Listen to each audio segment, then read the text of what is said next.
네, 신약성경 마태복음 2장 1절부터 12절 찾으신 줄 알고 함께 기도합니다. 헤롯 왕 때에 예수께서 유대 베들레헴에서 나심에 동방으로부터 박사들이 예루살렘에 이르러 말하되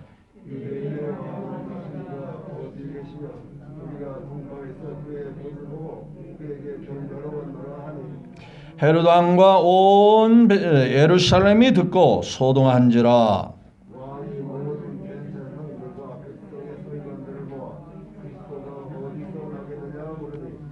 이르되 유대 베들레헴이오니 이는 선지자로 이렇게 기록된 바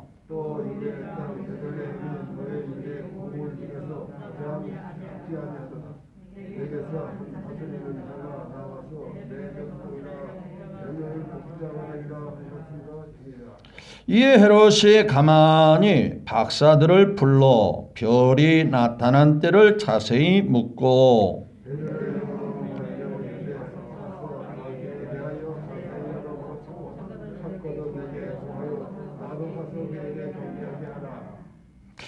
박사들이 왕의 말을 듣고 갈새 동방에서 보던 그 별이 문득 앞서 인도하여 가다가 아기 있는 곳 위에 머물러 서 있는지라.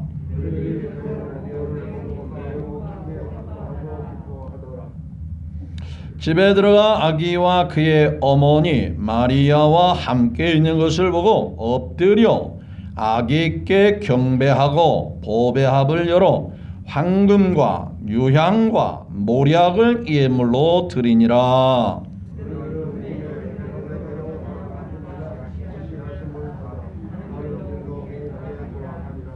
아멘. 네, 12절까지 말씀을 같이 교독했습니다.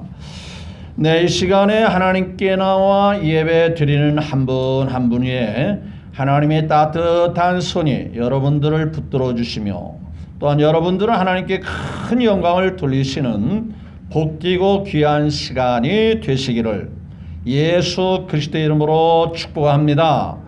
하나님의 은혜, 하나님의 역사가 언제나 함께 하셔야 합니다. 이 은혜가 예배드리는 모두에게 거듭거듭 축복으로 저는 이 시간에 선포해 드립니다. 옆에 사람과 한번 눈인사라도, 마스크는 썼으니까 눈인사라도 주 안에서 반갑고 주 안에서 축복합니다. 한번 인사 나눕니다. 네, 고맙습니다. 네, 한 주간을 잘 보내셨나요? 정말 혹시나 했는데 이 코로나19의 변종 바이러스인 오미크론에 의해서 방역 조치가 더 강화가 됐죠. 그런데 교회는 이제 큰 교회는 30%로 이렇게 줄어들었어요. 저희 교회는 항상 자릿수에 보면 지금 오신 분들은 전혀 지장이 없어요. 그러니까 아예 구청에서는 문자만 와요. 좀 조심 좀 해 주십시오. 방역 조치를 잘 지켜 주십시오. 그런데 직접 오지는 않더라고요. 왜? 우리가 잘하고 있잖아요. 행여나 우리 평안교회에 있는 분들은 하나님의 은혜로 건강하게 잘 지내시고 코로나19에 확진자가 생겨난 적도 없고 그러기 때문에 구청에서도 별로 신경을 안 써요.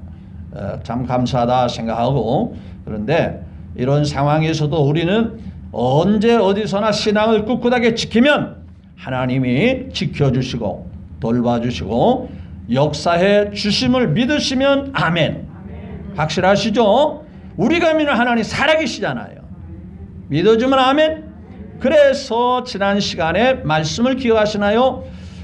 요한복음 8장에 예수님이 말씀하시기를 나를 보내신 이가 나와 뭐 하시다?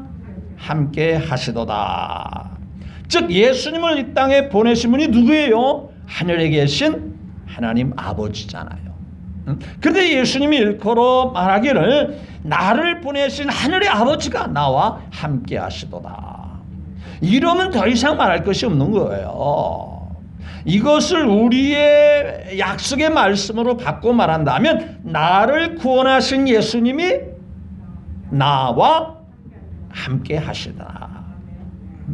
그러면 되지 않겠어요? 초막이나 궁궐이나 내 주 예수 모신 곳이 그 어디나 뭐라 했죠? 하늘나라. 그 하늘나라 같은 분위기, 정말 기쁨의 분위기, 행복한 분위기, 평안한 분위기, 그 어디나 하늘나라고 하는 그런 은혜의 분위기가 쫙 이루어진다는 얘기거든요. 아니 뱃속에서 10달을 품고 낳은 자식도 그 엄마는 잊어버리지 않는데 십자가에서 죽으시면서까지 우리를 구원하신 그 예수님께서 우리를 버리시겠냐고 말이에요. 그런데 우리가 지난번에 두 번째로 우리가 꼭 알아야 할 것은 나는 항상 그가 기뻐하시는 일을 행함으로 나를 혼자 두지 아니하셨느니라. 이걸 혹가같이 떼버리면 안 돼요. 함께 하시는 조건은 나는 항상 뭐라고 해야 된다? 그분이 기뻐하시는 일을 따라 살아갈 때, 그분이 원치도 않고 그분이 바라지도 않는 삶, 내 멋대로 살고 내 방대로 살고 하나님의 뜻과 반한 엉뚱한 삶을 사는데도 하나님이 함께 해주기를 바란다면 안 되잖아요. 그런데 그러한 삶이 예수님이 말씀하시기를 언제만 한다고 그랬죠? 주일만 한다고 그랬죠? 주일 중에서도 딱 1시간만 그렇게 하면 된다고 그랬죠? 항상이라고 했어요. 나는 항상 그가 기뻐하시는 일을 행함으로. 그래서 성경에는 범사의 그를 인정하라. 범사의 그분을 의지해라. 그러면 범사라는 단어의 의미는 다 잘 아시잖아요. 언제를 가리키는 거예요? 언제든지를 가리키잖아요. 그런 사람에게 내가 너를 항상 함께 해주신다. 혼자 버려두지, 혼자 있게 하지 않는다. 늘 지켜준다. 그래서 많은 역사가 일어나게 된다는 거예요. 자, 오늘의 말씀은 이번 주간 토요일에 무슨 날인지 아시죠? 예수님이 탄생한 날을 기념하는 그 의미를 되새기면서 기쁨으로 하나님께 영광 돌리는 날, 성탄의 날이죠. 자, 가정에서도 자녀들이 우리 부모님 존귀하신 분들이야. 우리 아빠, 우리 엄마 정말 우리에게는 참 너무너무 존경스러운 분이야. 이런 마음을 가진 자녀들이라면 적어도 아빠 생신 혹은 엄마 생신 때 그냥 지나가자. 그냥 모르는 척하고 지나가자. 이런 자녀들이 있겠습니까? 있을까요? 절대 그런 자녀 없어요. 벌써 며칠 전부터 혹은 한 달 전부터 야 이제 한 달 후에 우리 아빠 생신이고 엄마 생신이야. 이런 생각을 가지고 준비하면서 그날을 기다리면서 나름대로 부모님에게 마음이 담긴 뭐 선물이라도 아니면 일정한 무슨 뭐 교통비라도 또 부모님에게 어떠한 용돈이라도 챙겨주려고 하는 마음이 있지 않겠어요? 아이고 왜 귀찮게 왜 생신은 자주 돌아와. 그런 자녀들은 없잖아요. 저도 부족하지만 우리 아이들이 저 생신 또 우리 집사람 또 생신 또 우리 정군사님 할머님 생신 꼬박꼬박 차리는데 애들이 참 전체가 다 모이니까 막 왁자지껄하더라고. 어느 때는 전체가 다 모이면 집안이 그냥 들썩들썩해요. 그래서 이 코로나19에 누가 또 신고할까 봐 조금 신경이 쓰이는데 와가지고서 아빠 우리 잘 키워주고 우리 엄마 잘 보살펴주고 이렇게 우리가 살아갈 수 있도록 해줘서 감사하고 배후에서 기도해 주시는 할머니 고맙습니다 하고 그런 마음을 할 때 내가 부족하지만 애들이 잘 자라서 하나님께 감사하다. 또 갈 때는 다 그냥 안 가고 또 뭔가 또 챙기고 그러더라고요. 뭘 챙겨주냐고 궁금하게 생각은 하지 마시고. 제가 왜 이 얘기를 하냐면 제 자랑같이 듣지 말으라는 거예요. 우리에게 가장 귀하고 귀하신 분이 누구예요? 주 예수보다도 귀한 것은 없네. 이 세상 그 어떤 것보다 바꿀 수 없네. 영 죽을 내 대신 돌아가신 그 놀라운 사랑 잊지 못해. 여러분, 이 성탄은요 여러 가지 의미가 있지만은요, 하나님 아버지께서 그 아들 예수님을 위해서 우리에게 영원히 함께 하신다라고 하는 이것을 직접 보여주기 위해서 오신 임마누엘의 그런 역사입니다. 임마누엘의 뜻이 아시죠? 내가 너희들과 항상 함께. 이게 성탄이 얼마나 중요한 날인지 몰라요. 우리를 낳으시고 길러주시고 이끌어주신 부모님도 귀한데 우리에게 영원한 영생 복락을 누리게 하신 그 아버지 하나님의 그 역사, 그분의 탄생, 그 예수님의 탄생, 너무나도 귀한 거죠. 우리에게 함께하셔서 우리를 은혜 주시고 우리에게 역사하시는, 어저께 어떤 사모님이 전화 왔어요. 목사님, 너무 힘들어요. 뭐가 힘들어요? 교회 일이 힘들어요. 뭐 여러 가지 하면 제가 들어보면 한이 없을 것 같아서 제가 시간이 많이 지나가고 한이 없을 것 같고 자칫하면 사모님 푸념이나 들어줄 수밖에 없는 상황이라 생각해서 대뜸 제가 물었습니다. 그래, 힘드시겠지요. 여러 가지 상황들 때문에 힘드시겠지요. 그러나 딱 하나 묻고 싶어요. 사모님, 하나님이 함께 하심을 믿으시죠? 아니, 목사님 당연히 믿으시죠. 그러면 저에게 말씀하지 마세요. 사람에게 백번 말해도 이루 안 됩니다. 해결 안 됩니다.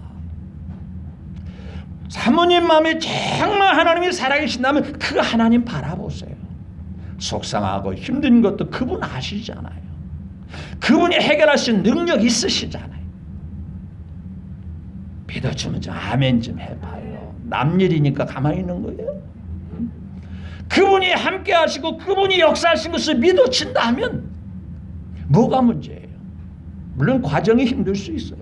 상황들 때문에 정말 지치고 힘들 수 있어요. 근데 성경을 보면은요, 하나님의 역사가 끝에는 반드시 좋게 끝나지 망하는 역사로, 저주의 역사로 끝난 적이 없어요.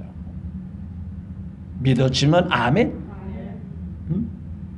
여러분 볼까요? 모르드게와 하만의 역사를 하시잖아요. 하만이라는 놈이 자기 권세를 이용해서, 자기 권력을 이용해서 하나님 믿는 백성들을 모조리 다 몰살시키려고 했어요. 그것이 정말 99% 다 이루어질 듯 생각했어요. 자기는 그 나라의 2인자다. 왕 다음으로 2인자다. 그렇게 생각하고 하나님 믿는 것들, 하나님 믿는 백성들 모조리 없애야 돼.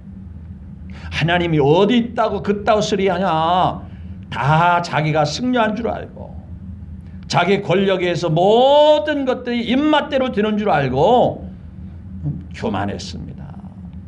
성경은 어떻게 마무리 짓습니까? 그렇게 하나님 앞에 교만했던 하만은요, 그러니까 상황들을 볼 때는 모르드게가 죽고 유다 백성들이 다 죽고 몰살당하고 하나님 믿는 사람들이 힘없이 실패할 것으로 보였지만 그랬었나요? 그렇게 끝났었나요? 아니에요. 오히려 상황이 완전히 180도 달라졌어요. 그 하만이가 가장 사람들 보란 듯이 죽이려 했던 큰 장대를 세워놓고 그 장대 위에다가 보란 듯이 하나님을 믿는 모르드게를 죽이려고 세운 그 장대에 누가 죽은지 아세요? 하만이가 죽어요. 이게 하나님의 역사인 것을 믿으시면 아멘. 요셉의 형님들이 요셉을 팔아먹으면 모든 것이 자기 뜻대로 되고 자기네들이 잘 될 줄을 생각했어요. 보디바라 아내가 요셉을 모함해서 감옥에 집어넣으면 자기는 편안할 줄 알았어요. 그런데 요셉의 마음과 삶 속에는 누가 계셔요? 하나님이 함께 하십니다. 결국 어떻게 됐어요? 나중에 자기를 팔아먹은 형님들은요, 그 요셉 앞에 무릎을 바싹 엎드리면서 무릎 꿇고 사과하고 빌면서 살려달라고. 이게 하나님의 역사입니다. 믿으시면 아멘. 상황이 바뀌어지는 겁니다. 이런 그 하나님이 나와 함께하는 임마누엘 하나님이시란 말이에요. 이 성탄의 의미를 안다면 우리가 소리 보낼 수가 없어요. 따라서 성탄을 맞는 사람들의 자세와 태도나 의미는 제각각일 수 있어요.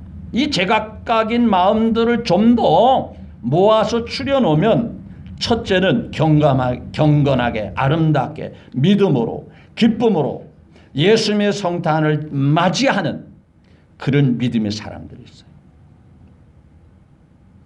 저와 여러분들이 그 대상이 되시기를 예수님의 이름으로 축복합니다. 그래, 예수님은 너무나도 귀하신 분이야. 주님 사랑해요, 사랑해요, 주님 사랑해요. 그 귀하신 예수님, 나를 구원하기 위해서 이 땅에 오신 예수님, 구원해 놓고 그냥 알아서 살라 하지 않냐, 끝날까지 항상 함께 하시는 그 예수님, 그분 너무 귀한 분이야. 너무너무 귀하고 귀한 분이야. 세상의 보석으로도 바꿀 수 없는 귀한 분이야. 이분이 탄생한 날이 다가오고 있어. 기쁨으로 맞이하는 믿음의 사람들이 있단 말이에요. 두 번째로는요, 어떤 사람이 있느냐면요, 그냥 기분이 들떠가지고 예수님의 탄생을 쾌락의 도구로, 육신의 도구로 즐기는 날로 이렇게 예수님의 탄생을 생각하는 사람도 있어요.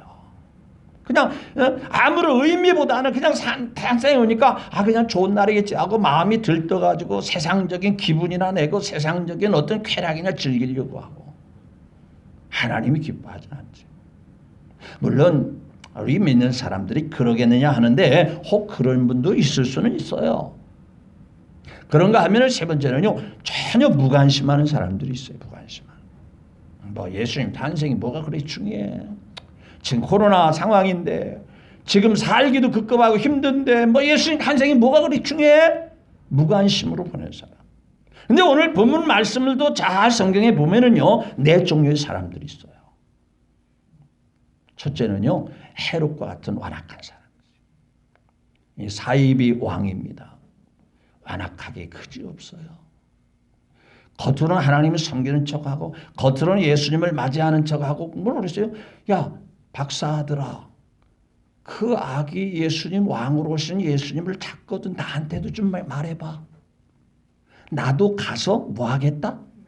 경배하겠다. 그게 진실함이에요? 거짓입니다. 속임수예요.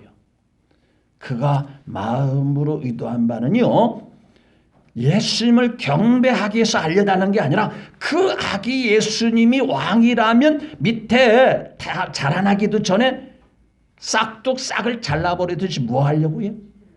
죽여버리려고 하는 거예요. 참으로 완악한 강팍한 헤롯 왕입니다. 이건 원래 적통 왕이 아니고요, 로마 황제인 시저 황제가 유대 나라를 관할하고 다스리려고 가짜 왕같이 세운 그 왕이 헤롯 왕입니다. 얼마나 완악하면요, 하나님을 대적하고 하나님의 역사를 회방하고, 심지어 예수님께서 십자가 죽을 때 일조하고요, 그가 수많은 왕비를 두면서 심지어는요, 동생의 아내, 제수잖아요, 우리식으로 말하면. 뺏어가지고 자기 아내로 삼은, 자기 왕으로 삼은 적이 이렇게 완악한 자가 이 헤롯 왕이에요. 그런데 세상적으로는 왕이니까 그럴 수 있다지만은 하나님 앞에 영적으로는 그러면 안 되잖아요. 그럼 보십시오. 자, 2절 볼까요? 자, 유대인 왕으로 어디? 자, 2절에 시작. 유대인 왕으로 나시니가 어디 있느냐? 우리가 동방에서 그 의표를 보고 그에게 경배하노라. 박사들이 이렇게 물어보니까 헤롯 왕이 뭐라 했죠? 3절 시작. 헤롯 왕과 온 예루살렘이 듣고 뭐 했죠? 깜짝 놀랐어요. 아니, 어떤 왕이 새롭게 태어났다는 거야? 야, 그러면 우리보다 더 유능하고 귀하신 왕이 태어났네. 그래서 소동했을까요? 아니, 내가 왕인데, 내가 이 나라를 다스리는 왕인데 어떤 왕이 태어난 거야? 속으로는 내심은 이게 황당한 일이 어딨나? 그래서 소동하는 거예요. 그러면서 자, 이 왕이요 알아보는 겁니다. 경배하려고 알아보는 게 아니에요. 박사님과 같은 마음을 가지고 알아보는 게 아니에요. 4절 시작. 방의 모든 백성 대장과 백성의 서기관들을 모아 그리스도가 어디 나겠느냐 물으니 경배하려고 그 예수님 탄생을 맞이하려고 물어보는 게 아니죠. 사단적인 종입니다. 사단에 끌려가는 종이에요. 우리는 성령으로 인도함을 받는 사람들이 돼야 돼요. 성령의 역사 속에 사는 자들이 돼야 돼요. 마귀에게 이끌림을 받고 마귀의 종이 되면요 영원한 멸망에 처하게 되는 거예요. 우리 이러한 상황에서 예수님 우리를 꺼내주셨잖아요. 빼내셨잖아요. 하나님의 자녀로 삼아주셨잖아요. 그런데 또다시 마귀의 종으로 돌아갈 수는 없잖아요. 이 몸의 소망 무행가 우리 주 예수 뿐일세 우리 주 예수 밖에는 믿으리 아주 없도다. 이 믿음이 여러분에게 당연히 있겠지만 있으시면 아멘. 나의 소망은 나의 기쁨은 우리 주 예수 뿐일세. 우리 주 예수 그분이 소망이고 기쁨이고 생명이잖아요. 또 보세요. 이는 5절 시작. 이는 유대 베들레헴이오니 이는 선지자로 이렇게 기록된 바. 6절 또 유대 땅 베들레헴아 너는 유다 고을 중에 가장 작지 아니하도다. 내게 다스리는 자가 나와서 내 백성 이스라엘의 목자리라 하였음이니이다. 대제사장과 백성의 서기관들이 왕에게 이렇다고 성경에 기록됐습니다. 왕이 궁금하게 여긴 해답이 바로 여기 있습니다. 가르쳐줬죠. 그러면 진짜 경배하는 왕의 마음이 있었다면 빨리 찾아 나서야 되잖아요. 그런데 자 7절에 시작. 헤롯이 가만히 박사들을 불러 별이 나타난 때를 자세히 묻고 또 8절 베들레헴으로 보내며 이르되 가서 아기에 대하여 자세히 알아보고 찾거든 내게 구하여 뭐요? 나도 가서 그에게 뭐해라? 경배하라. 자, 경배하려는 마음 때문에 물어봤겠어요? 거기에는 음흉한 괴계가 있습니다. 악한 마음, 악한 생각이 꿈틀거리고 있는 거예요. 자, 보실까요? 하나님이 그러한 모습을, 그러한 마음의 중심을 아셨을까요? 몰랐을까요? 아셨어요. 그러니까 12절에 뭐라 했어요? 그들은 꿈에 뭐라 했죠? 헤롯에게로 뭐 하지 마라? 돌아가지 마라. 하나님이 사자를 통해서 말씀하시기를 헤롯 왕에게 돌아가지 마. 그는 악한 자야. 그는 완악한 자야. 하나님 앞에 가져야 할 마음의 태도를 가져서는 안 되는 왕이야. 그 상대하지 마. 그런 사람. 그러니까 그에게 그가 뭐라고 말했든 간에 따르지 말고 돌아가라. 다른 길로 가라. 그러니까 보세요. 자 13절에 보니까 그들이 떠난 후에 뭐예요? 주의 사자가 요셉이 현몽하여 이르되 헤롯이 뭐라 했죠? 아기를 찾아, 즉 탄생하신 예수님을 찾아 뭐 한다고 그랬죠? 경배가 아니고 죽이려 하니. 일어나 아기와 그의 어머니를 데리고 애굽으로 피하여 내가 내게 이른 거기까지 있으라. 그러니까 헤롯이 어떤 태도와 어떤 마음으로 행하는지 하나님 아버지가 아시고 사자를 통해서 마리아와 요셉에게 야, 그 아기 왕으로 태어난 내 아들 예수 그리스도를 죽이려고 하니까 빨리 이 자리를 피해라. 중요한 것은 누가 어떤 행동을 하든 정말 하나님 앞에 좋은 마음을 가지고 하나님을 섬기는 그 마음이든 완악한 마음이든 하나님은 아신다 모르신다? 다 아셔. 그러니까 주님을 잘 믿고 섬길 때 혹 누가 알아주지 않아도 주님이 뭐 하시면 기억하시면 족하리. 이게요 사람에게 동정사지 않고 사람에게 위로받지 않고 주님만 바라보는 신앙인 거예요. 주님만 기억하면 족하리. 멀리 있어도 우리 안고 일어섬을 하신다고 시편 139편 1절부터 5절의 말씀을 쭉 읽어보면요 우리의 마음속까지 다 꿰뚫어 보신다. 그게 하나님의 역사거든요. 이 헤롯이 참 wak한 아기 탄생이신 예수님의 탄생이 있어서는 해서는 안 될 일을 자행하고 있는 게 지금 헤롯 왕이거든요. 뭐 그런 사람은 그렇다 치더라도 두 번째 사람이 어떤 사람이냐면요. 알기는 알아요. 이론적으로 알아요. 지식적으로 알아요.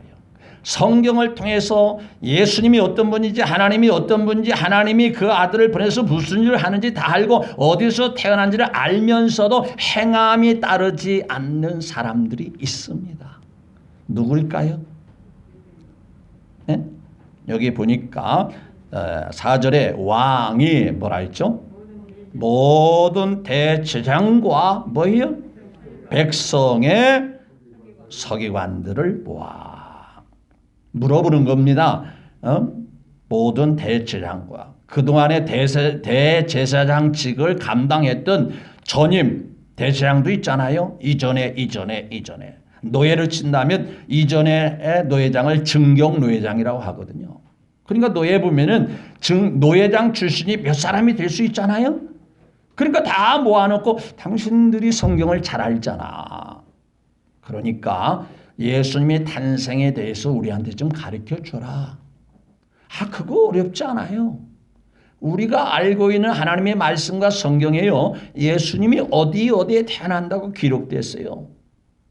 이렇게 쉽게 말하고 쉽게 전달하고 그렇다면 깜짝 놀라. 그런 예수님이 그런 하나님의 아들이 이 땅에 오셨다고요? 그럼 우리도 가서 경배해야죠. 그런 태도로 나와야 함이 당연하지 않겠어요? 그런데 가르쳐주기는 하는데 그거에 대한 행동이 없어요. 그거에 대한 삶의 모션이 없어요. 그게 안타까운 거예요. 그럼 2021년 의례껏 오는 성찬절이니까 그러겠지가 아니라 행동이 없는 그런 때를 보내는 게 아니라 그래 나를 구원하러 이 땅에 오신 예수님이지.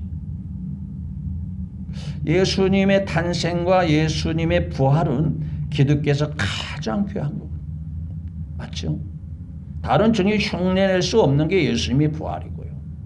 이 부활이 있기 위해서는 예수님이 반드시 이 땅에 오신 탄생이 있어야 되잖아요. 근데 이 탄생의 신비가 왜 신비로움이냐면요. 보통 사람들은 남녀가 사랑하면서 같이 잠자리에 들 때 거기서 생물학적인 자녀가 탄생하잖아요. 근데 우리가 예수님의 탄생은 늘 신앙 고백에 말씀한 같이 동정녀 뭐라 했죠? 마리아에게 나시고 이 말은 그 남편 요셉과 상관없이 하나님의 능력으로 하나님의 은혜로 하나님의 약속의 말씀으로 이 땅에 오신 분이다. 그러니까 예수님은 우리의 탄생하고는 전혀 질이 다른 놀랍고 신비로운 탄생이 되는 거예요. 이런 탄생을 알고 있는 대제사장과 서기관들이라면 자 열리를 제쳐서 우리도 가서 예수님 탄생을 맞이하자. 가서 예수님께 경배하자. 예수님을 맞이해드리자. 그래야 되는데 알기는 아는데 말씀을 잘 알고 있는데 또 다른 사람을 가리키고 꿰우쳐 주기는 하는데 정작 자신은 무덤덤한 사람.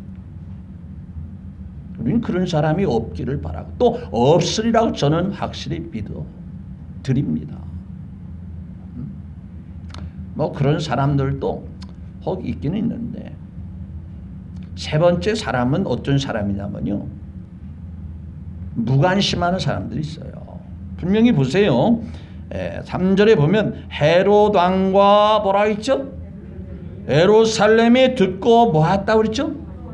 그럼 예루살렘이라고 하는 이 성이 산과 그 지역 전체가 막 움직이고 지진이 났다는 얘기인가요? 예루살렘이 소동했다 이 말의 의미가 뭐예요? 예루살렘에 살고 있는 유대인들, 하나님을 사모하고 메시아를 기다리는 백성들이 그 말을 듣고 소동했다 그 말이거든요. 그러니까 예루살렘 성, 그 땅덩어리가 소동한 게 아니고 그 땅에서 살고 있는 그 유대 백성들, 정말 메시아를 고대하고 기다리는 그 사람들이 정작 예수님이 왔다고 하면서도 그 말을 들으면서도 무관심하고 있는 거예요. 그런데 뭐 그런 사람이 있겠습니까? 라고 반문할 수도 있는데요. 우리가 하나님 앞에 나와 신앙생활을 한다고 하는 소위 교회에 나오는 사람들 중에서도요. 무관심으로 성탄을 보내는 사람도 혹 있을 수는 있어요. 그런데 그런 사람들도 우리 생각하지 말자고요. 제가 말씀하고는 마지막 이 네 번째 사람이 정말 중요하죠. 여러분들 잘 알다시피 누가 중요합니까? 먼 곳에 마다하지 않고 먼 길에 마다하지 않고 불편함에도 불구하지 않고 자기들의 학문 연구에도 불구하고 바쁜 사람들 아니에요. 논문을 쓰고 자기가 쓴 논문을 발표해야 되고 박사들이 그런 일을 하는 사람들은 아니에요. 자기 전문 분야에서 정말 무슨 효과물을 내기 위해서 몸부림치고 살아가는 사람이 박사님들 아니에요. 그렇게 한가하게 먼 길을 나설 수 없는 사람들은 아닐까요? 그런데 보십시오. 자, 1절에 보니까 헤롯 왕 때에 예수께서 유대 베들레헴을 나시며 어디서부터 왔다? 가까운 지역에서 온 게 아니에요. 페르시아 먼 지역 동방에서부터 박사들이 어디로 왔어요? 가까운 거리 이웃 동네로 찾아온 게 아니죠. 먼 길을 마다하지 않고 혹 바쁠 수도 있는데 바쁜 모든 삶을 뒤로 한 채, 그렇죠, 자기가 해야 할 일들이 중요한 일이 있음에도 불구하고 그를 잠시 보류한 채 예수님에게 찾아오는 그 믿음, 하나님의 실질적으로 보여주는 그 행함 있는 믿음, 지금같이 자동차로 쉽게 올 수 있는 그런 상황도 아니고 먼 길을 낙타를 타고 노새를 타고 꾸벅꾸벅 사막의 먼지바람 쏘이면서 낮에는 햇빛과 싸워야 되고 좀 약간 추운 때니까 햇빛은 좀 덜 강렬한다 하더라도 밤에는 또 선득선득 춥지 않아요. 그 먼 길을 마다하지 않고 찾아오는 거예요. 그런데 또 한 가지는 이 박사들이 올 때 예루살렘에 와가지고 부랴부랴 뭔가를 준비해서 우리 선물로 드리자, 예수님을 경배할 때 예물로 드리자가 아니라 아예 출발할 때부터 뭔가를 준비해왔을까 안 했을까요? 해왔어요. 그것을 애지중지하게 하면서 그래, 이것을 왕으로 오신 그분에게 우리가 마음을 드리듯이 그것을 예로 갖춰서 드려야 돼. 왕인데 그냥 빈손 들고 갈 수 없잖아. 빈몸으로 맨손으로 갈 수 없잖아. 좀 불편해도 성경에 보니까 모략과 유황과 뭐라 했죠? 황금 덩어리를 가져. 그게 시시한 거겠어요? 무가치한 것이겠어요? 하잘것없는 그런 무가치한 것이겠어요? 자기들 딴에는요 최상의 것을 준비한 거예요. 그 예물 속에 온갖 마음의 사랑과 존경과 헌신이 담겨있는 그것들을 준비하고 먼 길에 그것을 애지중지하게 품에 안으면서 예수님 경배하러 위해서 찾아오는 동방박사. 맞죠? 그리고 그 박사님들이 지금 갓난아기로 태어난 아기 예수입니다. 그 아기 예수에게 무슨 행동을 보여줘요? 어떤 행동을 보여줘요? 엎드려 뭐 했죠? 자, 11절에 보니까 집에 들어가 뭐라 했죠? 아기와 그의 어머니 마리아와 함께 있는 것을 보고 뭐 했다 그랬죠? 빳빳이 서서 아이고 아기가 잘 태어났네요. 아이고 씩씩하고 정말 듬직한 아기가 태어났네요. 그랬어요? 그 자리에 아기 예수 그 자리에 넙죽 엎드려서 아기께 뭐하고? 네, 경배하고 자기네들이 애지중지하게 가져온 뭘 열어? 보배 합을 보배 상자를 열어 황금과 유황과 모략을 예물로 드렸더라. 얼마나 예수님에 대한 그 간절한 모습의 태도를 우리가 보고 있잖아요. 맞죠? 그래서 우리가 어린이 때 혹은 어린 주일학생 때 동방박사 선극을 할 때 동방박사들의 그 역할이 클라이막스잖아요. 그죠? 멀리서 황금을 가지고 아기 예수님께 경배하는 그 모습이 얼마나 아름답고 보기 좋은 거예요. 근데 우리도 이 2001년도 성탄을 맞이할 때 그런 자세와 태도를 가지고 2021년도 우리 예수님이 우리를 권해서 오신 날을 기념하는 날이 다가오네. 뭐 추리를 많이 하고 뭘 많이 하고 그게 아니라 마음 중심에서 정말 뜨겁게 예수님을 사모하고 예수님을 사랑하는 마음이 갑절로 임하시기를 주의 이름으로 축복합니다. 이렇게 이런 자세와 태도로 동방박사가 올 때 하나님이 역사하는 손을 떼고 지켜만 봤을까요? 두 가지의 역사가 있어요. 첫째는요, 그 동방박사들이 가는 길, 혹시 길을 잃어버릴까봐, 잘못된 길로 갈까봐 뭐가 인도하죠? 여러분, 별은 움직이는 거야, 안 움직이는 거예요? 별은 움직이면 안 돼요. 그 자리를 제대로 잘 지키고 이게 자전 공전을 해도 그 위치를 지켜야지요. 만약에 그 자리를 이탈하면요, 대충돌의 역사가 참사가 일어나는 겁니다.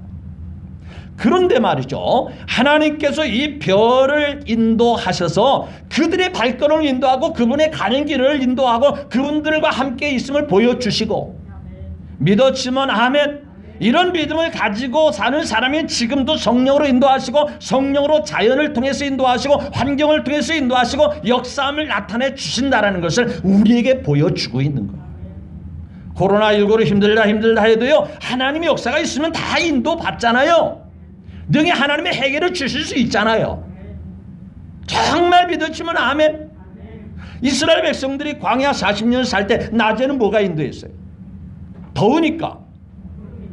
막 햇살이 강렬하게 내리쬐니까 얼마나 힘들겠어요. 막 땀이 뻘뻘 나고 막 일사병이 걸려서 쓰러질 듯 할 수도 있잖아요. 그런 것을 하나님이 아시고 낮에는 시원하게 하늘 위에서 뭘로? 구름 기둥으로 인도했다.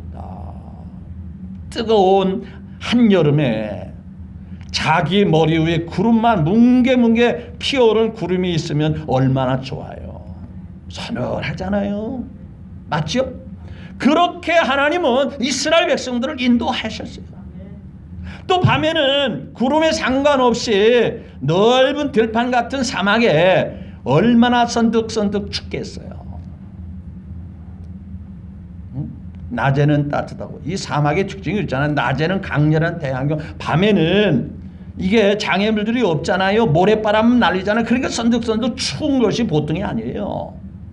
그런데 하나님은 그들을 추위에 감기 몸살 걸리지 않도록, 추위에 우리의 체온이 식어지지 않도록 보호하기 위해서 뭘로 인도했다? 불기둥으로 인도했다. 이게 이스라엘 백성들에게만 그렇게 하겠어요? 동방박사같이 정말 예수님 사모하고 예수님 사랑하고 예수님을 경배하면서 섬기려고 하는 사람에게는 지금도 하나님은 자연을 통해서 환경을 통해서 다양하게 인도하시는 참 좋으신 하나님이심을 믿으시면 아멘. 그런 하나님이신 거예요. 두 번째는 주의 사자가 직접 나타나서 인도하셔. 자연이 아닙니다. 환경이 아닙니다. 주의 사자가 분명히 나타납니다. 자, 여기 보니까 12절에 그들은 꿈에 뭐예요? 헤롯에게 돌아가지 마라. 잘못하면 너희들도 죽임을 당할 수 있어. 너희들도 그 사실을 퍼뜨리면 너희들도 죽음을 당할 수 있어. 불이익을 당할 수 있어. 해를 당할 수 있어. 그러니까 헤롯 왕, 완악한 왕에게 돌아가지 말고 이 길로 가. 돌아서 가. 피할 길로 인도하신단 말이에요. 평안한 길로 인도하신다고 말이에요. 생각지도 않은 형통한 길로 하나님이 꿈에 사자를 통해서 인도하신다는 거예요. 이게 하나님을 경배하는 동방 박사에게 보여주신 하나님의 사랑과 은혜인 것입니다. 2021년도 토요일 날, 금년에는 토요일인가요? 작년에는 금요일이었는데 이번엔 토요일. 그러면 내년이면 주일날로 겹치지 않을까 보지는 않아서 잘 모르겠어요. 근데 하여튼 토요일에 성탄절입니다. 토요일하고 주일하고 겹쳤으니까 나는 둘 중에 하나만 나갈 거야. 그러신 분이 계시다면 좀 생각을 바꾸셔요. 그러면 없겠지만 말이죠. 주님의 탄생은 참 귀한 날이잖아요. 그 동방 박사같이 먼 길을 마다지고 바쁜 일도 뒤로 한 채 자기들이 개인적으로 해야 할 일이 다 있음에도 불구하고 그 귀한 예물들을 준비해 놓고 정말 이것이 얼마나 되겠냐. 부족하지만 우리 마음과 중심을 그렇게 경배하고 그렇게 우리 주님의 탄생을 맞이할 때 하나님이 이렇게 인도하시고 저렇게 인도하시고 이렇게 역사하시고 저렇게 역사하시지 않았느냐는 거예요. 이런 역사가 이 자리에 함께한 모두에게 있기를 저는 소망하면서 이렇게 이루어지기를 주 예수님의 이름으로 축복합니다. 기도하겠습니다.